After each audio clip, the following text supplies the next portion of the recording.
SHOWstudio. Thank you for having me. First question, tell me about the process of doing one of your tattoos. How does it begin? How does it finish? How long does it take? What's the art? I guess it would be, you get the appointment somehow. When you come in, I really don't like to draw beforehand or consult and have like a concept waiting and then I just don't have the time.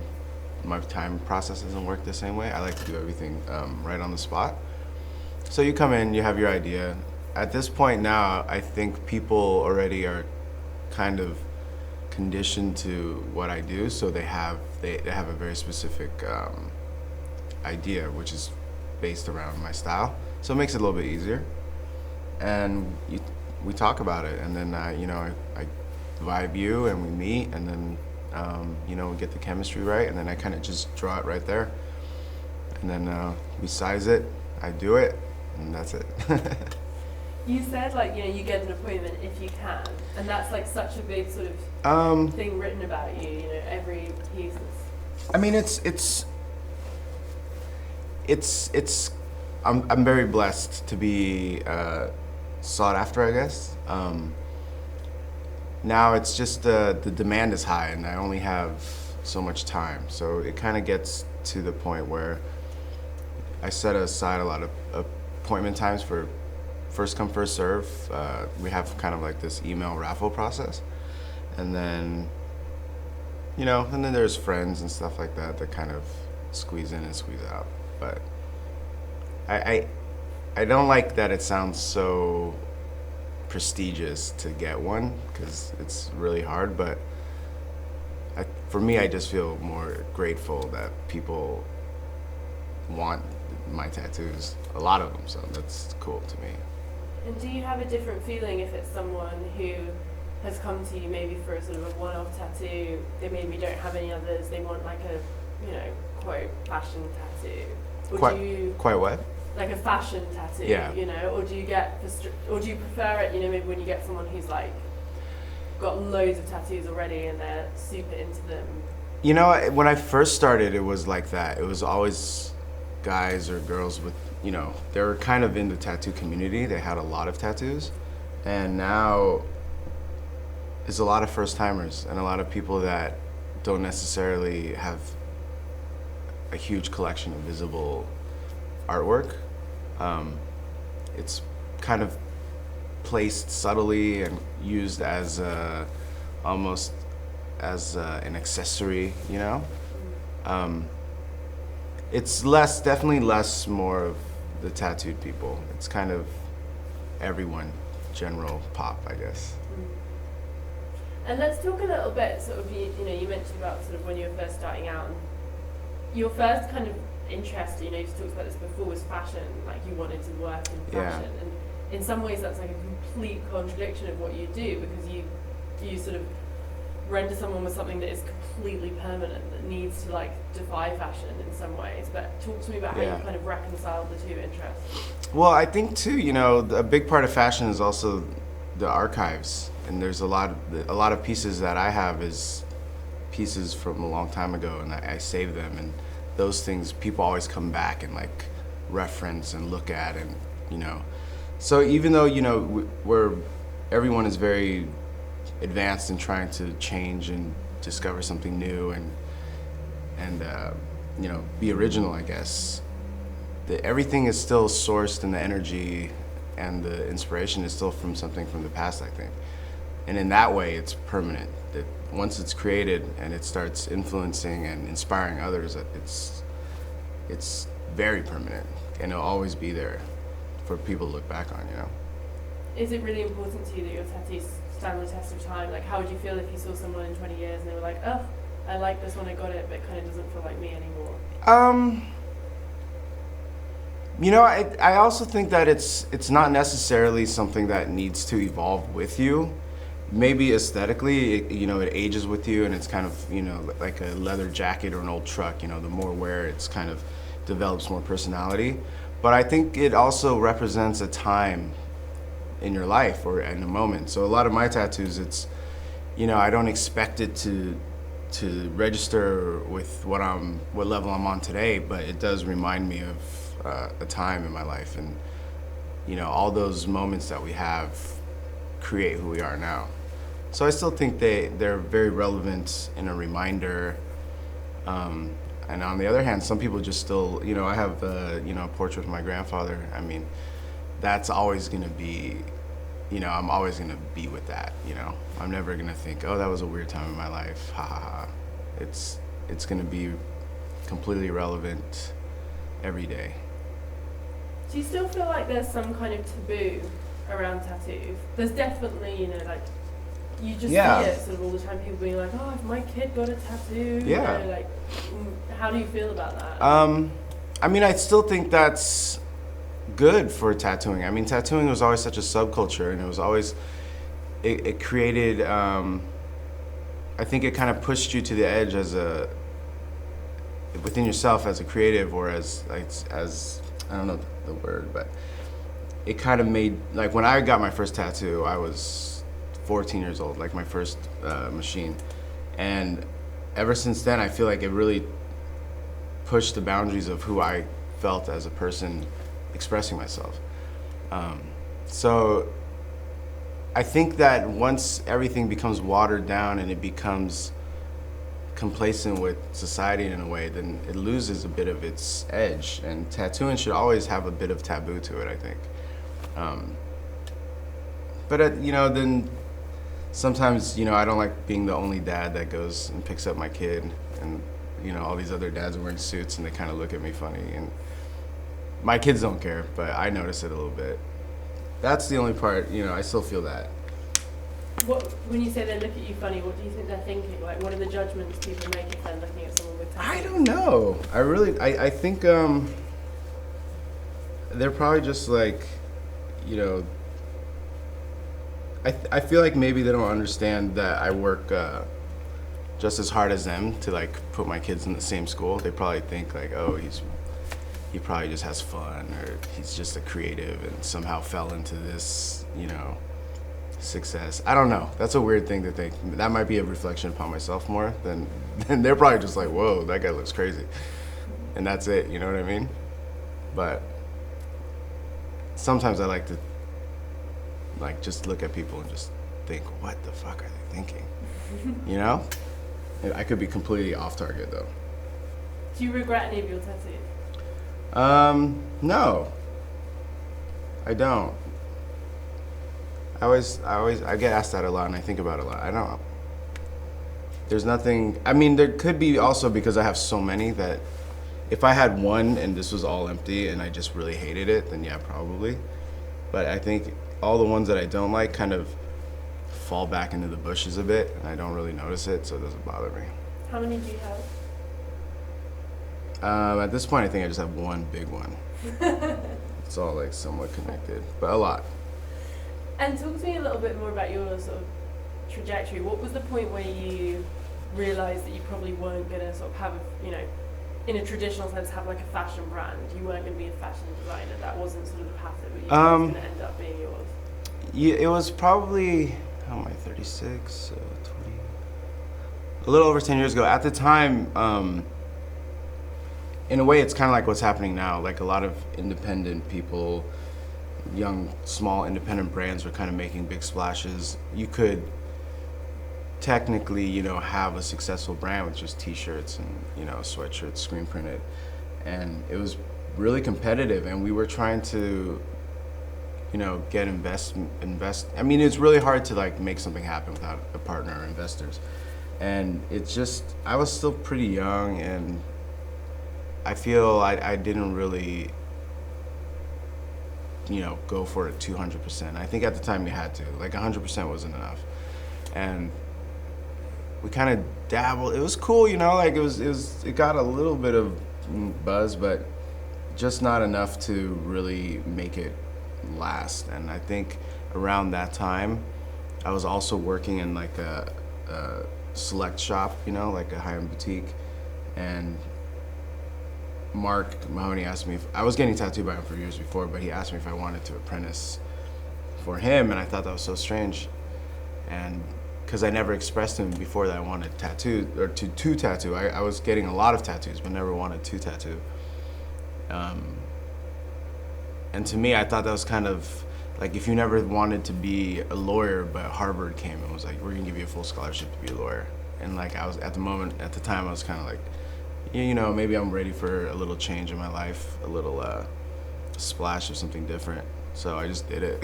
I quit my job and the next day I started apprenticing. What point did you realize you were actually good at it?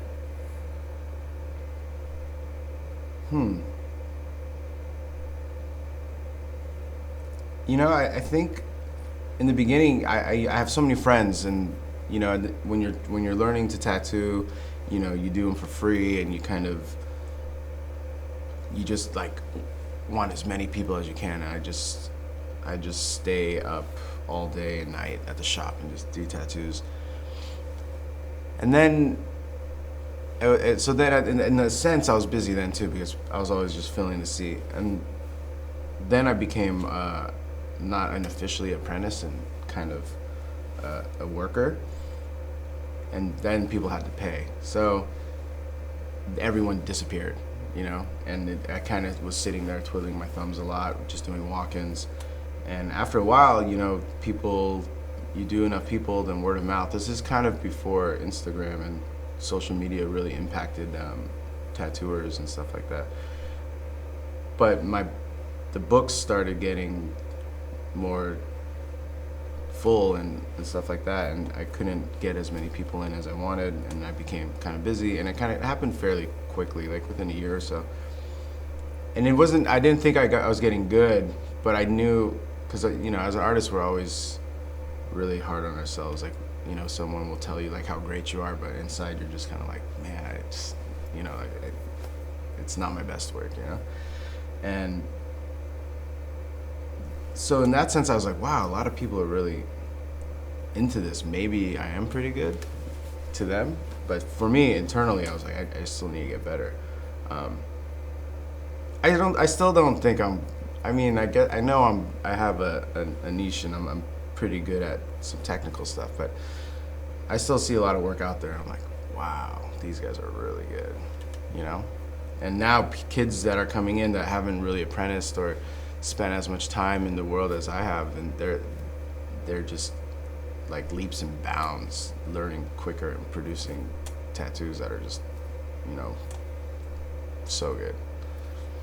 It's interesting to think of like fashions of tattooing, kind of, as I said before, it's kind of like a contradiction, but do you ever, as you say, you know, you have such popularity, like people sort of fall over themselves to get an appointment with you, it's impossible to get an appointment. Do you ever worry that there'll come a point where the mood will change and people are less enthused, and how do you prepare yourself for that? Yeah, of course. I know that's there. That's always like looming in the horizon. And as a creative, foremost, first, I guess, I don't know if that term works, but as a creative first, I always have to think that I just got to stay true to what I want to do and do it 100% and kind of not feed to the masses. I want to help or stimulate creating trends and stuff like that instead of following them, because, you know, then you're just one step behind. And if I'm focusing too hard on trying to keep this going by not, you know, chasing after ideas and concepts that I really am passionate about, then I think that the boat will sink a bit. So, you know, obviously, you know, I do this to support my family, and, you know, and these kind of things aren't always guaranteed. And I always have to, you know, there is some business minded things going on too. So it's like this weird push and pull. Like I really want to kind of, you know, nurture the current trends or the current tattoo styles, but also, you know, I don't want to over distribute them in a way where they get old and quick too fast. So I think that it's there. I don't have like a definite answer, I guess. I gotta just do what I do, and you know, it's gotten me here. So I figured if I keep doing it, then it will just keep getting me there. Does that make sense? It does make sense. It's interesting because you said like, as a creative first, and I'm just interested because I feel like if you're an artist or a fashion designer, there's sort of respect for that field, like there's an understanding for the field within which they're working. But I imagine within the world, I feel like people's impression of the world of tattooing, they don't necessarily give someone the same acclaim that they would someone who's like a highly skilled fashion designer. No, of course, and that kind of goes back to the taboo thing you're talking about, because it's always been looked at as kind of like a lowbrow art, more of like a folk art, and in the tattoo community, a lot of hardcore tattooers, they don't necessarily want to call themselves artists. I think a lot of the old timers think that's for like this new school. They think of them as tradesmen and craftsmen because it was a job, and that's how people made a living, and they made these designs, and I don't think it was necessarily they were thinking of themselves as profound artists. They were just kind of creating or filling a void to make money. It was just a trade. It was like another guy that was baking bread, and a guy blacksmith, stuff like that. So for me, when I do the tattoos, a lot of it's very collaborative because the idea and the concepts come to me, then together we kind of go, this is cool, right? And then I do it. So overall, I think that tattooing, over the years, it's just not, like you said, if you're, some crazy creative director or fashion designer, and you're not gonna get like bowed down to as much, like as being a tattooer. It's still kind of this, even in like movies or stuff, it's like still that weird motorcycle guy with a million piercings and like a bandana, you know what I mean? It's kind of like, I think they look at him a little bit lower. But I think it's changing now. I mean, guys like Scott, he's moved forward with that kind of thinking and kind of, I think, shined a light on like, there's this whole thing too that people don't really see. And now I think the surface is being scratched a little bit and people can start discovering it, Good tattoo pun there, the surface is being scratched, very nice one. Do you think of yourself then, you kind of implied it there, as like an artist or an image maker? Like, do you feel that is actually what you do? Yeah, I think so. I mean, for me personally, tattooing my side is, I think, just one component of my overall thing, which I have so many interests, and tattooing definitely got my foot in the door and kind of garnered some attention. But I think it's cool because it's starting to open up the eyes of a lot of people into other corners that they've never seen before. Your parents wanted you to be a doctor. Are they proud of you? Or a doctor, lawyer, anything that required like 7 years of college. But they, in their own way, they are. I think for my father, he just, they immigrated here, obviously, as most, Asian American. They kind of came, they wanted a better life for their kids, and they worked hard. So I think it was tough for them to see that I didn't go to college and I didn't take the route that they wanted, especially I was the firstborn and the first generation here. With my brother, they completely, he went to, college, he's an accountant now. They kind of, reconfigured after me, I think, a bit. But they're proud of me now. Yeah, it's funny because my mom is like, she has friends in her Chinese community that ask her if they can get an appointment with me for their kids or someone or their friends. So it's pretty funny. But there was a long time, where, how people send like the holiday cards at the end of the year and they kind of show the picture of the family and then they give a little write-up of what everyone's up to. Mm-hmm. And mine was always like artist, designer, forever. It was never a tattoo or artist, nothing. It was just, and Brian is still doing his art. I thought it was pretty funny. And now she's just like tells everyone. So I think the proudest moment for them too is me locking down and, you know, getting married and having kids, and, you know, for them to become grandparents. I think that was their most proud moment. Now I can do no wrong in their eyes. Has having children sort of changed your approach to tattooing? Because you know, when you have kids, they're so precious, and you look at them and you like, they're so fragile in a way. You worry about anything harming. Oh my God, yeah. I mean, they're everything. I think I wouldn't be here today in this position if it wasn't for them. Because before they came along, I was, you know, partying every night, staying out late. I was only pretty much tattooing just to like pay my rent and like eat that day and, you know, have fun. And then I met my wife and I kind of calmed down a little bit. But, you know, we were still young at the time, so we'd still go to the bar every night. But once the kids came, I mean, that was it. No more drugs, nothing. I quit smoking. And, you know, then you realize you have a bigger picture to paint and more bills and stuff like that. And I kind of buckled down, and mentally, you know, I wasn't like, I'm gonna become this famous tattoo artist and do all these things. I was just like, I'm just gonna be really good at what I like this thing. I really like this, and I'm gonna invest all my time just to make this really good and keep my head down, and hopefully when I eventually look up, I'm gonna be somewhere better than this. And that's the way it's been. And the kids really, well, at the time it was just Lion. Rafe hadn't come along yet, but him and my wife, I was like, all right, we gotta make this happen. And, you know, I think it's hard to be growing up in this time, especially in LA. Like, work is so competitive, and, you know, a lot of people are just kind of making ends meet how they can and jumping freelance from jobs to jobs. And I was just in a way kind of fueled by fear that I was just gonna fall to the wayside. And so yeah, I kept my head down, tried to just do my thing, and then I think that's because of the family, you know. What age would you want them to be before they got a tattoo? I mean, 18. I think that's a good law. I don't think anyone's gotten a cool tattoo before the age of 18. I haven't seen any. Even some 18-year-olds, you know, it's still like, man, all right, you know, you're old enough to make this decision, but I don't know if this is gonna be the best idea. But how often do you refuse to do something because you think it's like a horrible idea and someone will regret it?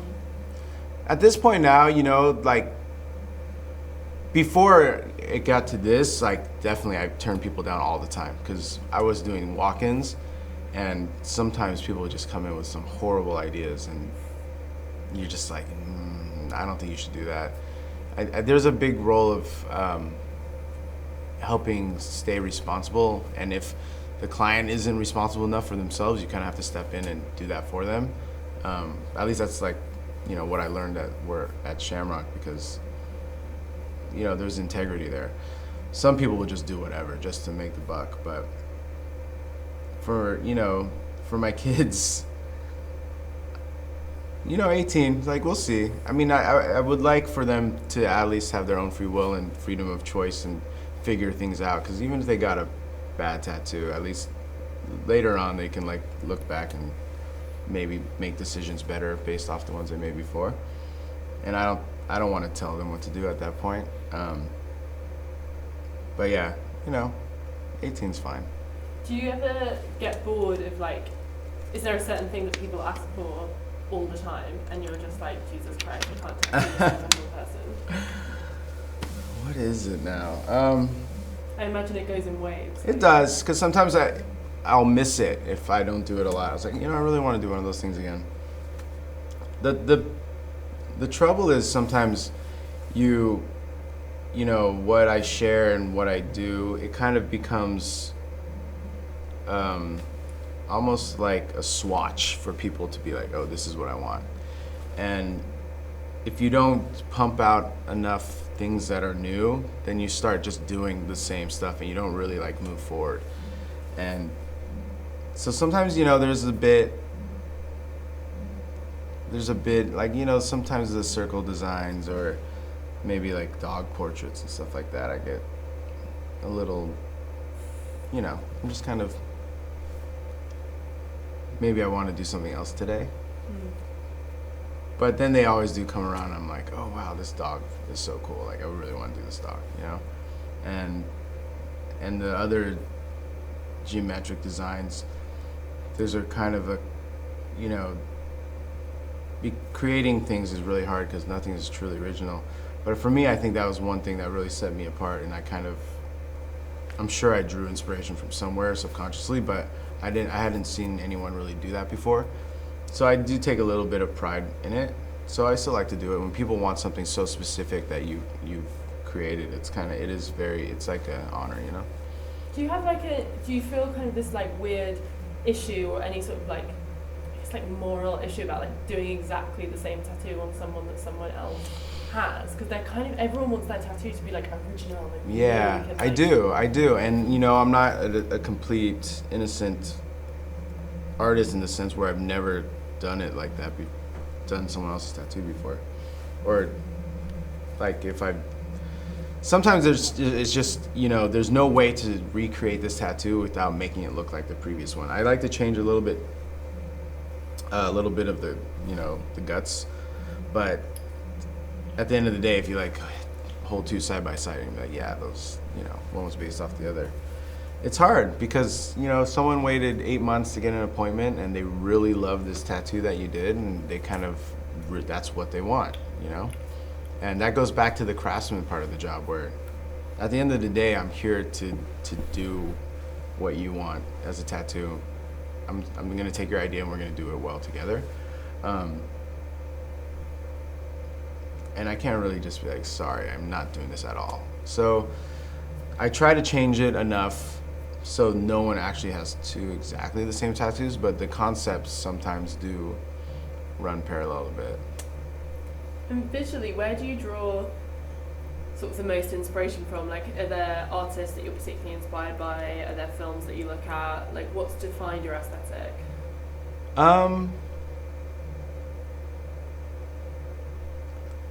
You know, I think a lot of it is, oddly enough, food. Like, a lot of chefs and a lot of this food, there's so much passion and research that go into creating these dishes, and in, like, you know, in the Japanese cuisine, everything is so disciplined and by rules, and just the way that, you know, food is placed and the you know, the proportions and the composition. It's a lot of those things, you know, I kind of take back and not literally transfer the ideas, but they do inspire me in certain ways. And I think films and artists, you know, it's maybe not any specific ones, but sometimes you do just kind of grab a bit of somebody and you're like, wow, that's really cool, you know. And it pops up somehow, sometimes intentionally, sometimes unintentionally, but you'll see it appear in your work a bit. And sometimes, you know, people come in and they go, oh, this reminds me of this, and it's an artist I never heard of, and I'll look and I'm like, wow, that is actually pretty crazy. That everything kind of, you know, is so random and sporadic, but sometimes people just, like how, you know, you see a doppelganger with someone, like everyone has their own doppelganger out there, and you're like, wow, like the world is so big and crazy, but yet, what are the chances that all these atoms kind of form in the same way? And so I think art is the same in that sense too. Sometimes people just, you know, the inspirations make them create similar things, and then either it draws and helps you, or it kind of makes you rethink about how you look at something that you want to do, you know? And talk to me a little bit about tattooing celebrities, because, you know, when I was researching you, like people often refer to you as a celebrity tattooer, which I imagine gets kind of grating. Yeah, I don't like it. And I was having this conversation with someone. I'm like, when they say a celebrity tattoo artist, are they saying like I am a tattooer to celebrities, or because I tattoo celebrities, I am now a celebrity tattoo artist, and not like a celebrity, but a celebrity tattoo artist? Both of them suck. I don't like either of them.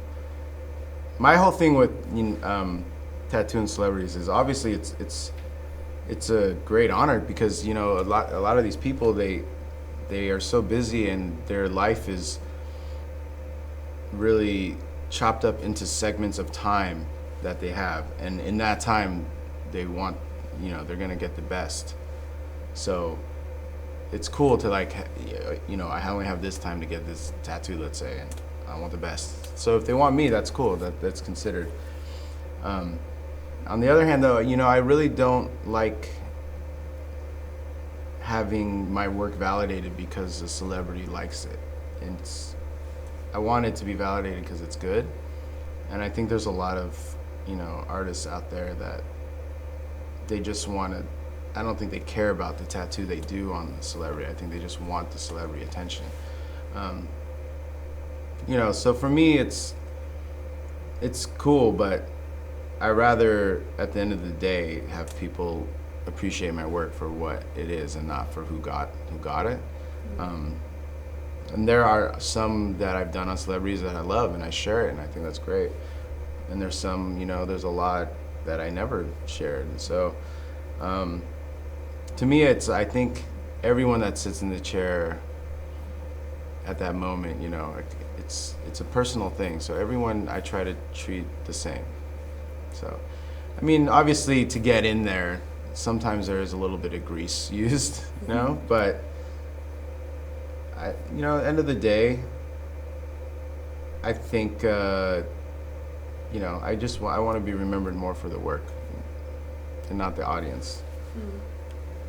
There's that like funny kind of saying of like, I don't know, like you tell your hairdresser everything. Like you feel like you open up. Do you feel ever like that with people? Like, because obviously a lot of the stories behind the tattoo people want is probably quite personal. Yeah. Do you ever feel like you're sort of like a therapist? Oh my God, yeah. I mean, my mentor, the guy who taught me, Mark Mahoney, he was always saying he was somewhere in between, a friend and a priest, because and I never really understood it when I was apprenticing because I wasn't really there. But after I started tattooing, I completely understand, and it goes both ways because I share too.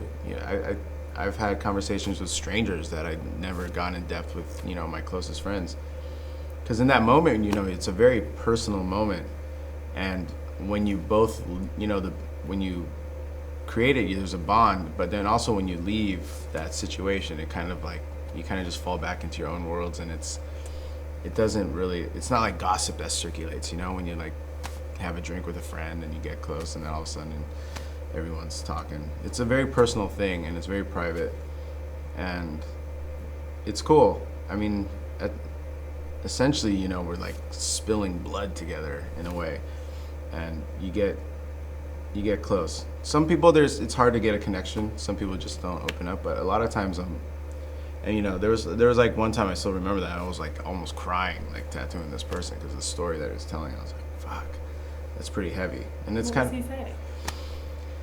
I think it was a story about his girlfriend dying, and it was like, wow, this story is so crazy, and the tattoos for the girl, and it's a good exercise to remind me that each person's, it's very important to them. And if I have like at times I'm so busy, I'm like, fuck, this is just the 5th tattoo of the day, I gotta get through this, but for them it's like very personal and it's on them forever.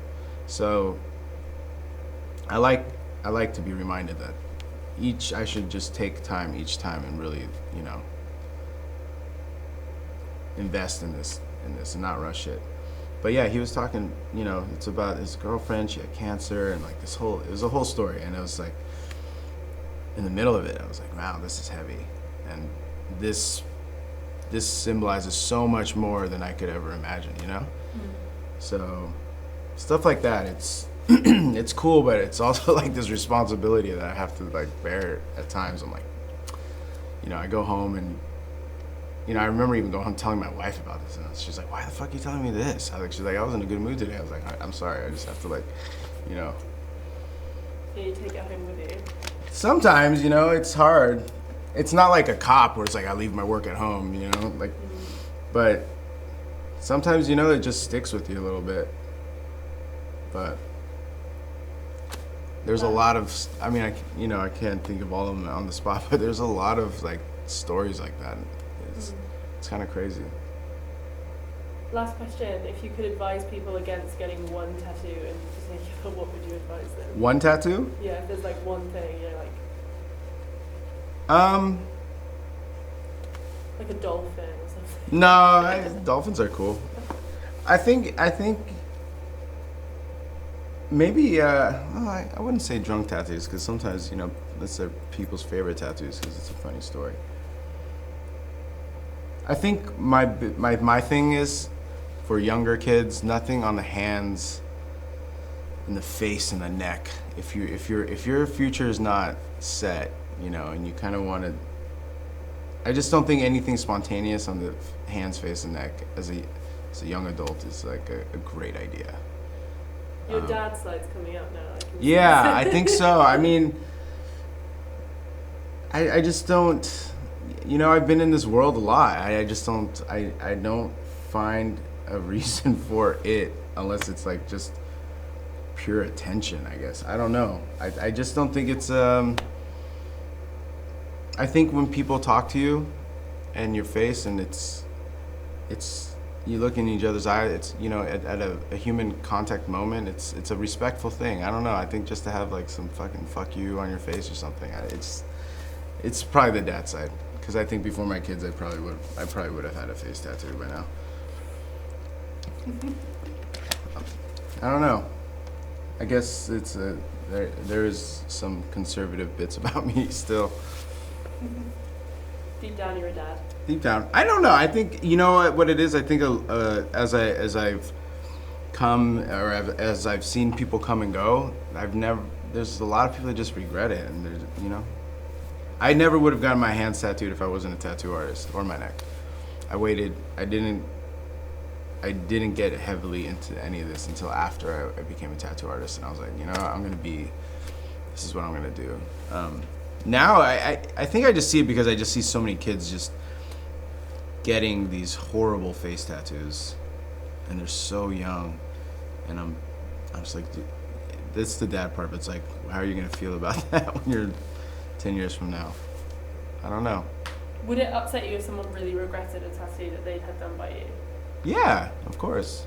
I feel in a way that there's no control over that, because some people are people, and they're, you know, internally we're all oceans that have crazy storms, and we change left and right, and, you know, but you always want to leave a positive impression, and you don't want someone to look back and go like, oh, I hate this, and I hated that moment. But, you know, it is what I do for a living, so, and it's what I do every day, you know, for the last 10 years. So maybe there's definitely, you know, some people out there that are probably like, fuck this tattoo, I hate it.